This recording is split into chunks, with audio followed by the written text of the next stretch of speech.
We talk about the Ravens' needs in 2022 free agency with a very special guest next here on Locked On Ravens.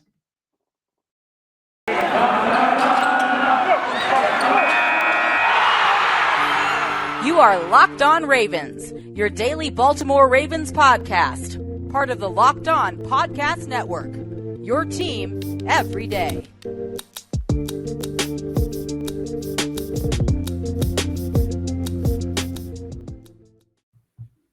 And we return here with another episode of Locked On Ravens, part of the Locked On Podcast Network. I'm your host, Kevin Oestreicher of Ravens Wire. Thank you for making Locked On Ravens your first listen of the day. We are, of course, free and available on all platforms.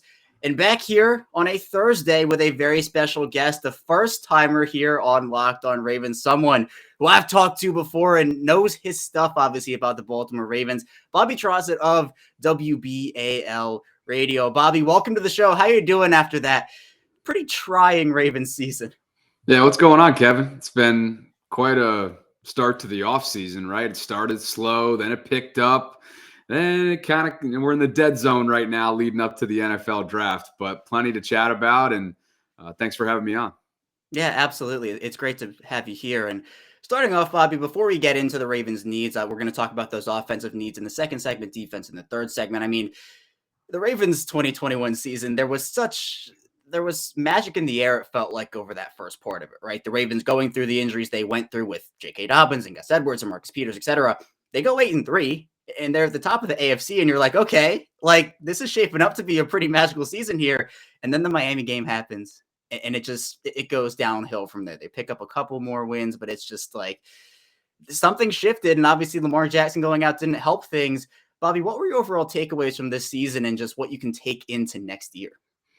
Yeah, Kevin, I mean, you kind of hit on it, right? Like, we knew that the situation that they were dealing with really since the jump, before the jump, as you alluded to in training camp, losing Marcus and Gus on back-to-back non-contact plays set the tone for what would be an uphill battle. And to me, it just wasn't sustainable, right? It was so difficult to sustain what they had been dealt with.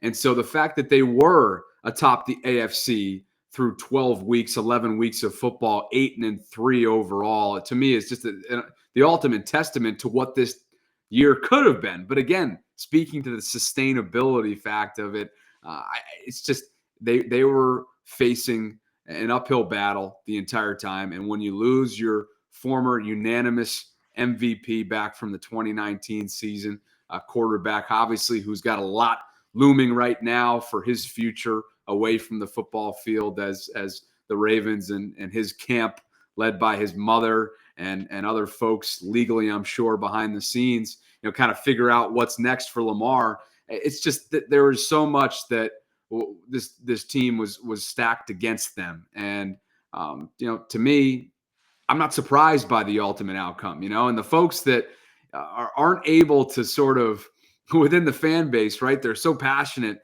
and they have such high expectations that sometimes they can lose sight of reality. And to me, reality hit this team down the stretch, unfortunately. And obviously, those expectations will be back come 2022, and deservingly so, because if they can get some key pieces that are healthy, address a few needs in the draft that we'll get to, and also maybe even make a little bit of a splash in free agency as they did last season, bringing in Kevin Zeitler, for example, then I think they could absolutely compete for an AFC title come next year.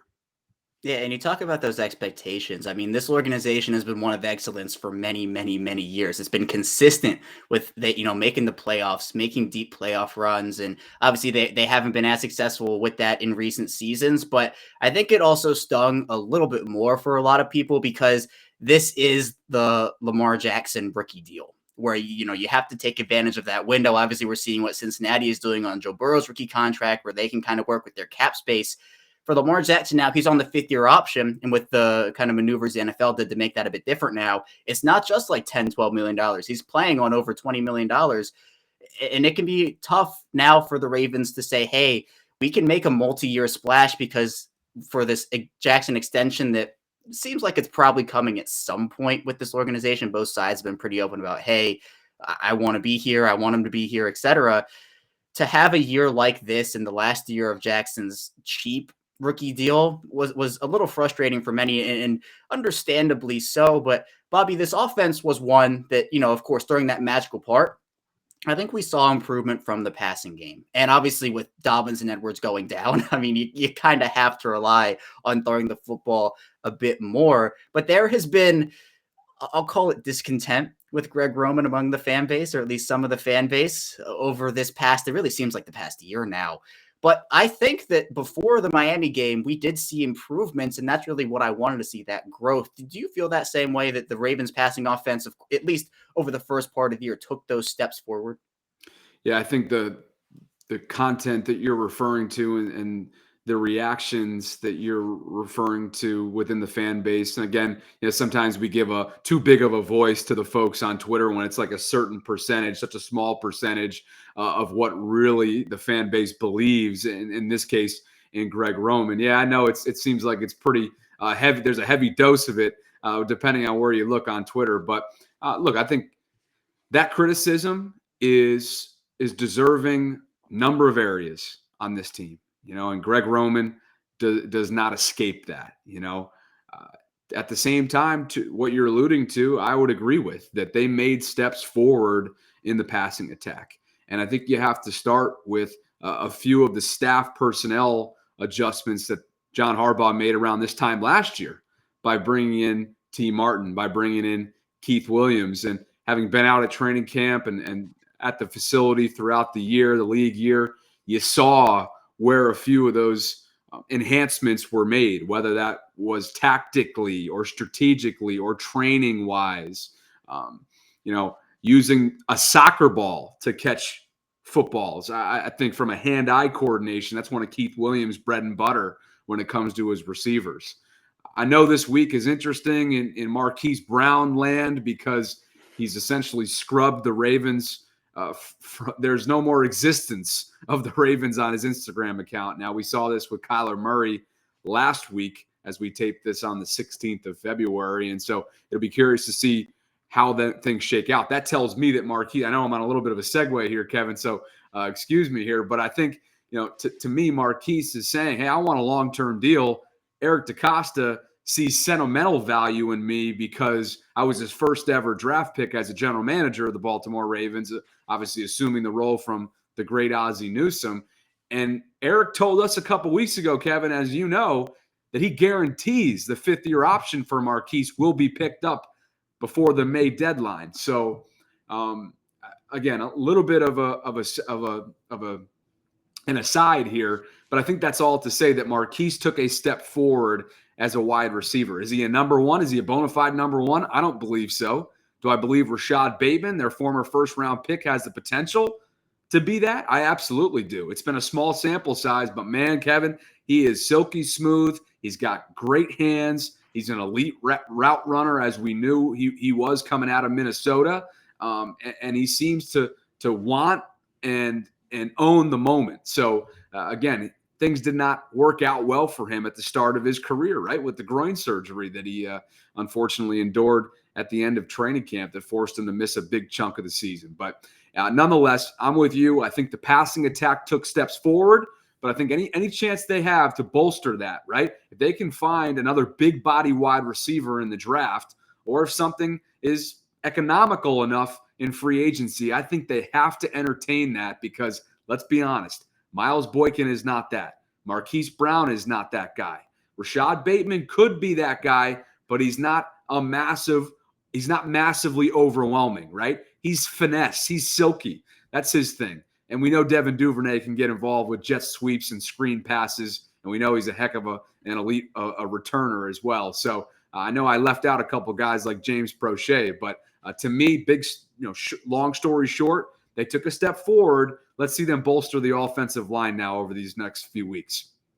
Right. It's about not staying complacent with the success that you've had, but continuing to build and continuing to grow. Especially, I mean, the NFL right now, the AFC, even if you want to narrow it down, is just such a powerhouse right now. And the Ravens are going to have to fight to get to their goal, which is the Super Bowl. But Bobby, you talked about Rashod Bateman. I'm curious to hear your thoughts on this Ravens 2021 rookie class as you saw them play during the year. Bateman, obviously, I loved that pick, and he proved me right there. I think he had a good rookie year, all things considered, but the Ravens getting Odafe Oweh just a few picks later, Brandon Stevens coming on and playing in the place of the injured Deshaun Elliott, Ben Cleveland getting some run. What were your overall thoughts on this rookie class and how the Ravens came out of that draft? Well, I think Brandon Stevens absolutely deserves some credit for how he played down the stretch. Let's not forget this secondary was in dire straits when he was asked to essentially take on a starting role, right? When Deshaun Elliott went down. To me, the fact that they found him out of SMU and not all that long ago, Kevin, he was a running back. It's pretty amazing. His collegiate journey was pretty amazing, and I think he's going to have a great future in Baltimore if they can develop him similarly to the way that they have with Chuck Clark as a former 6th-round pick out of Virginia Tech, as you know. They have a future, I should say a history of developing players, and I think Brandon's up next in that line of developmental pieces in the secondary. Odafe Oweh, right? I'm sure he's sitting here right now, Kevin, in his first couple months of offseason with a sour taste in his mouth because he wasn't available down the stretch because of that foot injury. But that aside, let's not forget, he was in the conversation early, maybe through the halfway point of the season or so. Not quite with Micah Parsons for Defensive Rookie of the Year. I'm not going to be that much of a homer, right? But he was in the conversation to be in the top 3, top 5, and deservingly so. He can be a game wrecker. And I think speaking of developmental players, he still falls under that. We've known that since he came out of Penn State without a sack in that last year, right? But he showed you this year that he can push aside those demons. He hears the critics, and I think he answered the bell throughout the course of his rookie season. So I'm really excited for year 2 with him. I can't wait to see the way that Mike McDonald sort of assumes the role of defensive coordinator. Let's not forget, he had a quick year in Ann Arbor, but he developed some guys defensively speaking. And without that defense, Kevin, I don't think Jim Harbaugh's group gets to the college football playoff at the end of the college football season. And I know they obviously laid somewhat of an egg in the Final Four there. But again, for them to make it there, David Ajabo and Aiden Hutchinson, I mean, these guys speak so highly of Mike McDonald. So I don't want to discount that hire, right? This is essentially the Ravens finding a former intern as their defensive coordinator. This is what they do best. They cultivate talent, whether it be developmental players or developmental staff members. Look at Joe Ortiz, the director of player personnel. He's been there for close to 20 years, maybe over 20 years. So this is what they do, and this is why they're one of the most consistent franchises in all of professional sports. So, not a great year by the rookie class, but a strong one. I know the Ravens want to build off that in 2022. Oh, yeah, and they have the draft capital to bring in another great class. Obviously, there was a bit of a sour taste by the trade of Shaun Wade and obviously the Ben Mason pick, which, now he's back with the organization on the futures deal, but obviously was let go before the year. So it's like he's here, he's not, he's here. So it's funny how that works out. But the Ravens at the top of that draft class, and even like the pick of Dalen Hayes is one too, where he didn't really play a ton, went through the injuries, had a tough rookie season, but the potential there, you can see it. Him and Odafe Oweh are very close. And I think that with a good second year, these guys can really cement themselves as key contributors on this team, I think, for years to come. But we'll head into our first break now. When we get back, we'll be diving into some Ravens needs in terms of the offensive side of the ball. So stay tuned for that, and we will be right back. Football might be over for the season, but basketball is in full swing for both pro and college hoops. From all the latest odds, totals, player performance props to where the next fired coach is going to land, BetOnline.net is the number one spot for all your sports betting needs. BetOnline remains the best spot for all your sports scores, podcasts, and news this season. And it's not just basketball. BetOnline.net is your source for hockey, boxing, and UFC odds, right to the Olympic coverage and information. So head to the website today or use your mobile device to learn more about the trends and action. BetOnline, where the game starts. We're back here with our second segment of Locked On Ravens. Kevin Allstrecker still here with Bobby Trosset of WBAL Radio. And Bobby, kind of transitioning away from that 2021 season, I'm sure not a lot of people want to think about how it ended. Moving into this offseason, which I think it's so pivotal for this franchise to, again, keep up with the rest of the AFC, establish themselves, and with the talent they're getting back, they'll be in a good position. But they do have to, I think, do a good job in free agency, a good job in the draft. and maybe even swing a trade or two if they do see fit for it. But let's start here on the offensive side of the ball. Now, quarterback's not a name we need to talk about. I mean, they have Lamar Jackson. They have their backup in Tyler Huntley. Maybe they had a third guy, but that's one that I don't really feel they're going to do a ton at. But the running back position is interesting to me because obviously you're getting J.K. Dobbins back. You're getting Gus Edwards back. You had the Latavius Murray, Devonta Freeman duo. Maybe people were expecting a bit more out of Tyson Williams. Didn't really happen throughout the year. I think Freeman did enough to earn the number 3 back job in Baltimore if he so desires it. Latavius Murray feels like more of a Gus Edwards to me, and I just don't think they need 2 of the same guy on that roster. But Bobby, do you see the Ravens going the free agent route for a third running back, or do you see them maybe picking a mid-round guy who could come in and provide some juice? I think back to the 2020 draft, Kevin, when the Ravens had on their 53-man roster Mark Ingram, Gus Edwards, and Justice Hill. And after selecting Patrick Queen in the first round and all the speculation as to how they might handle that pick in the mid-50s in the second round, whether it might be a tackle, whether it might be a wide receiver. Remember all the talk about wide receivers back then? There still is. Let's be honest. There always will be in Baltimore until somebody like Anquan Boldin comes around. But they need to draft him. That's the difference. But nonetheless, to me, I just think I just lost my train of thought. Where were we going, Kevin? Help me out. About the running backs, do you think it's going to be a free agent guy or more draft? See, when I talk, sometimes the offseason kills me, Kevin, because I'm not as sharp as I am during the 6 month of the NFL season. But anyway, to me, nobody saw them going after J.K. Dobbins was my point, right, in that second round of the 2020 draft. But look at how valuable that pick has proven to be in these last couple seasons. Now, obviously, we didn't see him this year because of what happened during preseason play. But nonetheless, his rookie year was magnificent, and he led the charge for the Ravens and essentially kicked Mark Ingram out of a job in Baltimore. So, to me, I would not be surprised if they find a mid-round, late-round running back. I don't see that coming in free agency just because there's not a ton out there unless you want to go the Adrian Peterson route. He's in some trouble with the law, though, as we tape this right now. So, yeah, look, I think that's one of those sneaky needs, right? Everybody wants to talk about the trenches, right? The offensive and defensive line. And I understand it. Everybody wants to talk about the secondary. I get it. You always need to add depth in all of those categories. But let's also remember that this offense, we saw it this year, how different it functions without a clear-cut, explosive running back room. So any chance they get to potentially, bolster that room, I think they're going to do it. And hey, Kevin, who knows? A team-friendly, short-term veteran deal for Devonta Freeman, maybe not as out of the question either. Right, exactly. And you talked about the Ravens kind of surprising people with positional needs that like, oh, I didn't expect that. You go back to Marlon Humphrey when the Ravens had Jimmy Smith and Brandon Carr, and people are saying, well, they don't need to draft a corner in the first round. Like, why would they do it? Well, they pick Marlon Humphrey, and people are like, why are they doing this? Like, they had other needs, like Malik Hooker, like they could have done that at safety. That pick now, Humphrey's one of their best players. He's arguably their best defensive player right now. So the Ravens have been so good at identifying talent in terms of their needs, right? They need a quarterback, they get a quarterback. They need this, they get this. But they also understand that talent is talent. And if they can stack positional talent on positional talent, it helps them out a ton. So that's why I wouldn't be shocked if they pick a guy as well in these mid rounds. But you mentioned those sneaky needs, Bobby.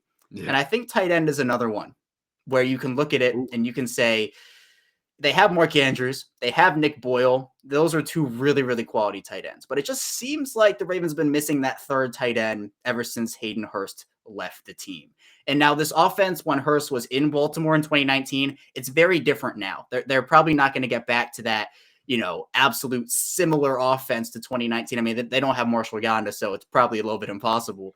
But Bobby, do you feel like the Ravens could make a splash at tight end, maybe surprise people, take a guy in the second round or sign somebody who might be a bit above market value? Eric DeCosta basically all but said, we got to go after a tight end. And I think that comes in the draft. They need a big body tight end who's not just a blocking guru, right? Like Eric Tomlinson is essentially that. He's not going to provide very much in the passing game. I think sneaky picks, sneaky needs are running back is a running back first and a tight end second, aside from what we're going to get to, obviously, in the trenches. Right, and we'll talk about those trenches in a second here, but Bobby, you talked about the wide receivers a little bit there in that first segment and about what they might need. Now, I was floored when the Ravens took two wide receivers in the 2021 draft. I talked for months about how the Ravens are only going to take one guy. But I think Tylan Wallace was the right selection. I think he fell too far. And the Ravens, again, as we talked about, with stacking talent, they identified a talented player and took him. But that is now 3 straight drafts where the Ravens have taken 2 wide receivers. So they have 6 young guys. It's debatable whether Miles Boykin will be back with the team when the preseason ends and everything is there with him. But it feels like the Ravens could add one more guy in that room, whether it is a veteran type player or drafting another guy. So, Bobby, would you address that position at all? Would you kind of roll with what they have? Do you think they need to go after a stud bone, like this top wide receiver one, or do you think they're pretty set there? I'll tell you what, man. I just tweeted this out earlier today. It's a quick little clip from ESPN's Get Up. And Rob Nikovich, who's an ESPN analyst, former NFL player, most notably with the Patriots, he came out and said, hey, man, I see the way this wide receiver room is currently constructed in Baltimore. I acknowledge the improvements and the enhancements that they've made, the retooling that's gone on, like we alluded to earlier in this show. Yet they still need a number one. Lamar Jackson needs an overwhelming number one. And he cited all the great quarterbacks who have those guys, right? In Kansas City, well, it's a two-man punch for Mahomes, right, with Hill and Kelsey. In Green Bay, you got Devontae Adams for Aaron Rodgers. In Seattle, you got DK Metcalf. In Cincinnati, you got the rookie sensation Jamar Chase and got a number of other guys that contribute, and Tyler Boyd, T. Higgins, you name it, for Joe Burrow. I don't disagree with Rob. It's blowing up right now as we currently tape the show. I'm watching my mentions right now. People are just losing their minds because they love Rashod. But I'm telling you, man, that's not his game. He's not an overwhelming, although I'm thinking of one play, envisioning one play down the stretch. I can't remember who they were playing, but he laid the nastiest stiff arm on a DB down the stretch. I'm talking about Rashod Bateman. So don't let me, don't quote me for saying that he's not dominant. He's not explosive. He's just not overwhelming. He's just not going to beat you in every single jump ball. You know what I mean? So I'm with Rob. I'm not sure if you're going to find that in the draft unless you really want to put some equity and stock into this thing and use it at 14. I don't think they're going to do that. But yeah, Kevin, I think that's absolutely true, right? If you think about all these great QBs and what they've had, what the winning formula is, they all have a true number one. I don't think Baltimore has one. And I think it stung for a lot of people that the reports came out that the Ravens were in on DeAndre Hopkins and they were looking to kind of make that move. I mean, we saw it at the trade deadline with cornerback with Xavier Howard when the reports came out that they were interested in trading for him. And Eric DeCosta came out and said that, there were some things in the works, but the money just wasn't there for them. So the Ravens are looking to make moves always.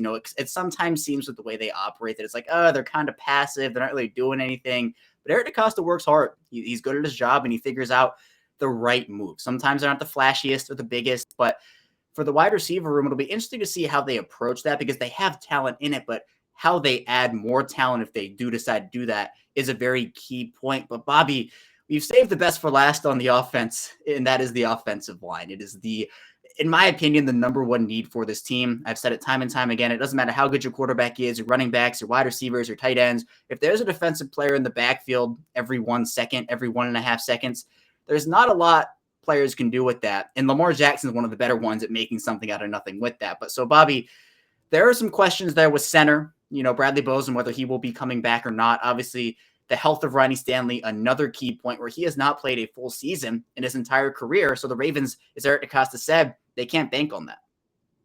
No, they can't. And a lot of this hinges on a number of these free agent decisions that they have to make, to your point.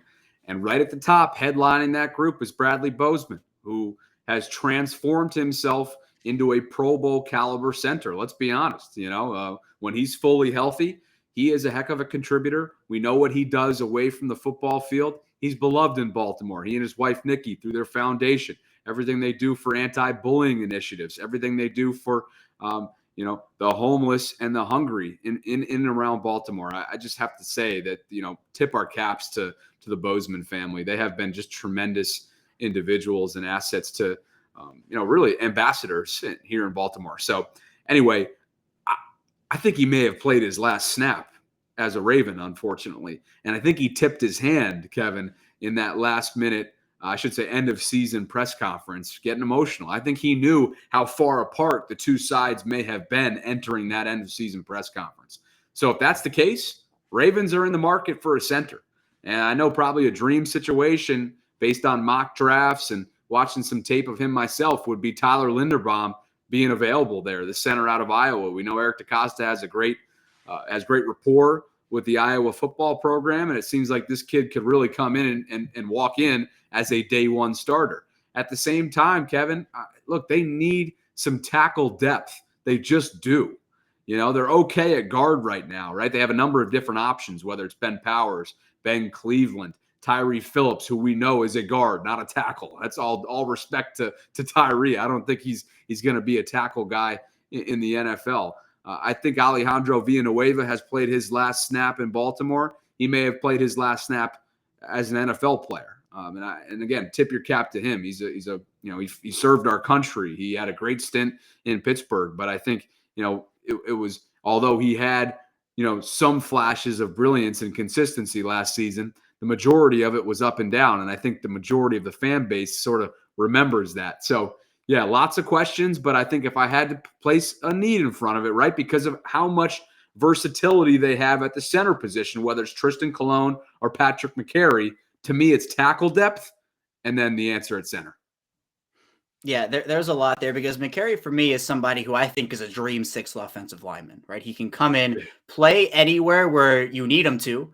He provides you solid play, and we saw that, right? He did an admirable job stepping in at right tackle and working there. He got kind of banged up at the end of the season, but I agree with getting the tackle depth because we saw towards the end of Lamar Jackson's season, at least, and even throughout the rest of this year, where the tackles were just getting beat almost every play. The pocket was collapsing. The quarterback, whoever it was, had to roll out, and it was speeding up the clock. That's a really tough thing. So I think for that, it's huge, but also center, to your point, the Ravens need to get somebody there who is a quality player, whether it is Bozeman, whether it is a free agent signing like Ryan Jensen, if that's where you want to go, Linderbaum himself.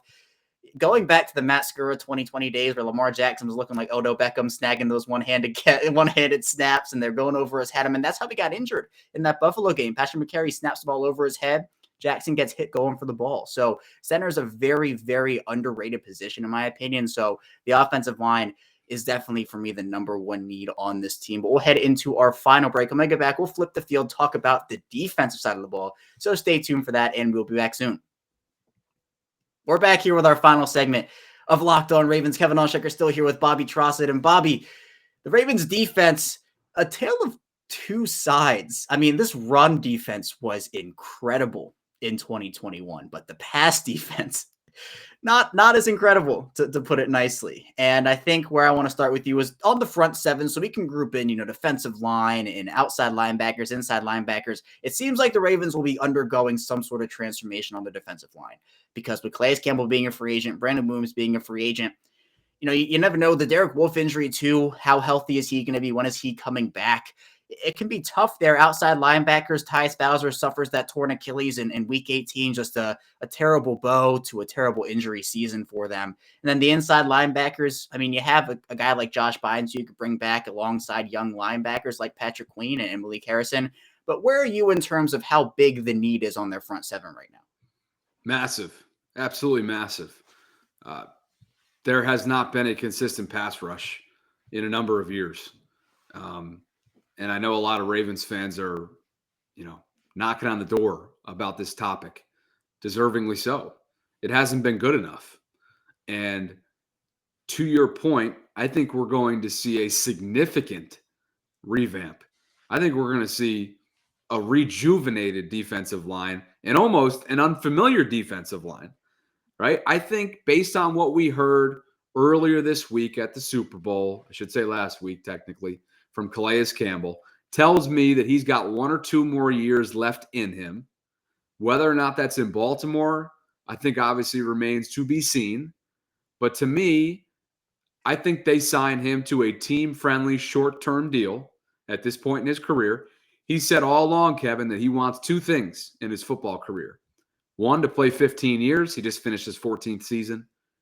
And to hoist a Lombardi trophy, which he has not done throughout his eventual Hall of Fame career. So I think he's back. I think Brandon Williams is gone. The cryptic Instagram post was enough for me last month. I think he's ready to go. I think and he fell off a little bit this year. From there, you mentioned Derek Wolfe. He's under contract through the 2022 season, but we don't know what he'll be coming off this hip surgery. We know that he's just a few weeks removed from that, matter of fact, courtesy of his Instagram. So, yeah, I think we're going to be looking at a defensive line that is, hopefully youth-driven, right? Because that's what their bread and butter is. That's where the league's going right now. And Odafe Owe can be that guy. Can Justin Madubuike take a big step as he was expected to do in year 2 for year 3? Remains to be seen. How quickly can Tyus Bowser get back from that torn Achilles? Will he really be ready by training camp? I don't know, man. I have my doubts. Then again, look at Cam Akers. Wasn't that a similar injury not too long ago for the Rams? And he was back for the Super Bowl. That's pretty incredible. So modern medicine, modern technology. Hopefully that's on Tyus' side. But, I haven't even talked about the inside linebackers yet. But, I think having Josh Bynes around this year was huge for Patrick Queen. And, you saw that a lot. He brought a calming presence to him. Then again, when you invest in a first-round pick and an inside linebacker, you expect him to be able to do it on the strong side alone and not have somebody that he's essentially leaning on. He leaned on Josh Bynes. And I know the Ravens defensive coaches, staff, and John Harbaugh want future Ravens to lean on Patrick Queen. I want to see him take another step. Yeah, and for Queen himself, that preseason he had, that Saints game in particular, he was so strong in that game and his snaps, stiffing out screens, playing with the energy, and then the steep drop-off he had earlier in the season. I mean, credit to him for stepping it up in the second half, but you're right, Josh Bynes, I've called him for months the savior of that defense, and obviously the defense wasn't, particularly impressive in some areas, but at least that inside linebacker play took a huge step when Bynes came in. And you can get him, I feel like, on a team-friendly deal. He has expressed interest in coming back to the Ravens already. So it's kind of like a no-brainer there where if you see a Bobby Wagner out there and you're like, all right, I want this guy, like, sure, Bobby Wagner's a phenomenal player. Like, he is a great inside linebacker, but then it depends on how much money you're willing to spend at that position where there are clearly other needs elsewhere. I think that's the key question. The defensive line, I can see a huge, huge revamp there, as you talked about, Bobby. The secondary is another interesting part, though, for this team, because the Ravens have a couple free agents of their own. They have Anthony Averett, Deshaun Elliott. They obviously have Marcus Peters coming off that injury. There have been some rumblings of, could he be a cap casualty or not? I don't see that. I think he's too important. Eric DeCosta came out and said he loves Marcus Peters. So that, again, kind of the cherry on top of that he's coming back. There have been rumblings of Tyrann Mathieu, whether he could be a fit on this team, that true ball hawking type safety. But you talked about Brandon Stephens and how you think he could be really good in his NFL career here. So do you see the Ravens having this huge secondary revamp, or could you see a majority of these guys coming back? Man, in Brandon's case, I did rave about him, right? But I don't know what the timetable is for him, right? Like he wasn't supposed to be a starter down the stretch at crunch time. That was never the plan September 1st, right? All due respect to Brandon. To me, they need a true complementary safety to Chuck Clark. Somebody who mixes and matches with Chuck anchoring the defense, because we know what Chuck has become. We already mentioned him earlier on in the show, former 6th-round pick who, got a second deal in the NFL. The percentage of players who are 6th-round picks who reach second deals, who earn second deals in the NFL, very, very small numbers. So that, obviously a testament to Chuck And we know that he loves watching film. The entire team tells us about it all throughout the year, especially last year when he got that pick. I believe that was the Stafford pick right during the Rams game. He got a couple of them. But anyway, I think they'll listen to Matthew, right? I think they'll listen to Tyrann Mathieu, talk to his team. Will he be cheap? Probably not.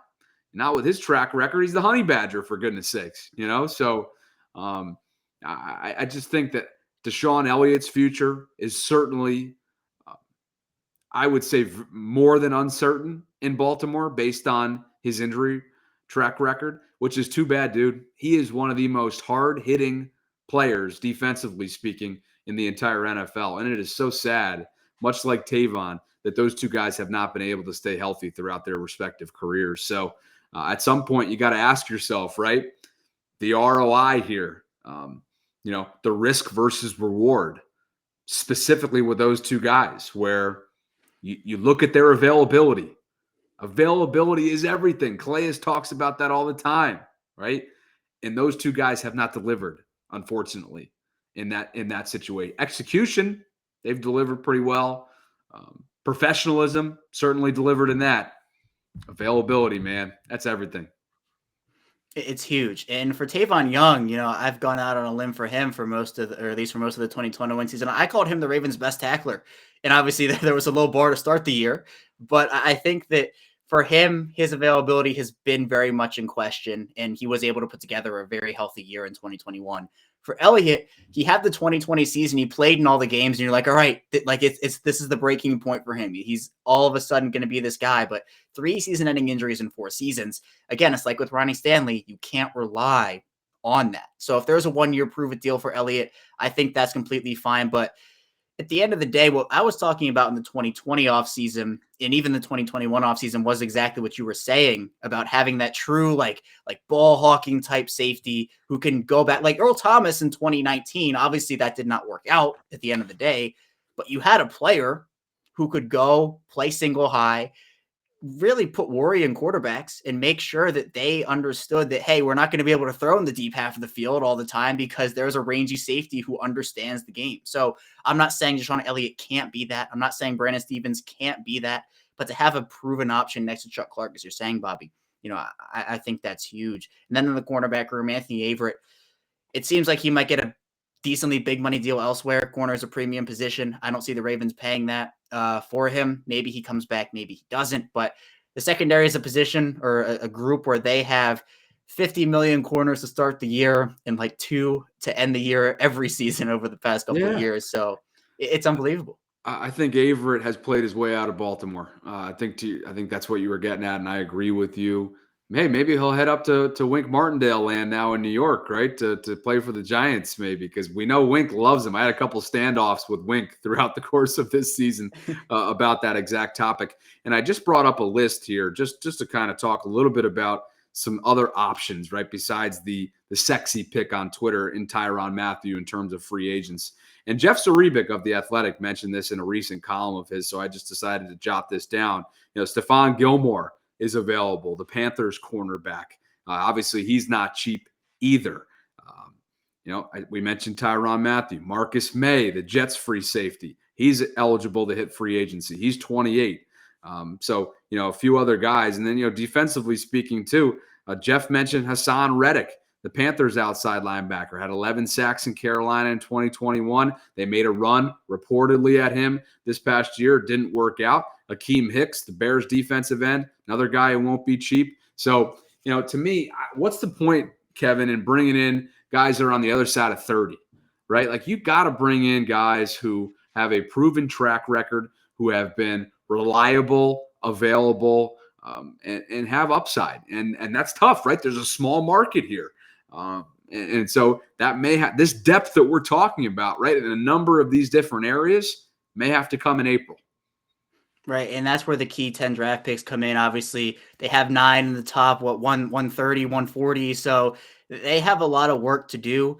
Though that kind of category you're talking about, a lot of teams want that. So the Ravens will have their competition, but what they can offer you is a bunch of veterans who have come into this organization, have raved about just how amazing it is to play in Baltimore for John Harbaugh with the group of guys that they have. And this whole offseason, they've already been in it for a couple weeks here, but as we move forward to free agency, into the draft, it'll be interesting to see how they round out their team, because there are plenty of avenues to do it, but now it's up to them to continue to grow, continue to build, and keep up with the rest of that AFC. But Bobby, that's all I have for you today. Thank you so much for coming on here, joining me on the show. This was a blast, and I want to have you tell people where they can find you on social media, what you're working on, and all your work.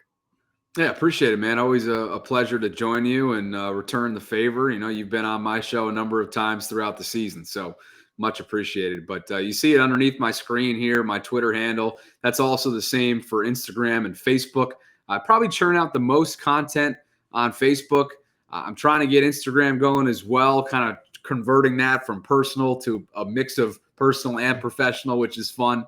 And again, you know, the biggest thing right now is sort of building my YouTube channel, which I've been in the process of for a couple months now. And Femi Ayan-Badejo and I, who's the Ravens radio network analyst with Jerry Sandusky on game days, and he won a Super Bowl with the Ravens in 2000 as a special teamer and a depth running back. He and I have been getting together weekly for shows as well. And we're going to actually have his brother and a former Raven on, Brendan Ayan-Badejo, next week. So looking forward to that. You can just find that on YouTube with my name there, Bobby Trosset, and appreciate the plug, dude.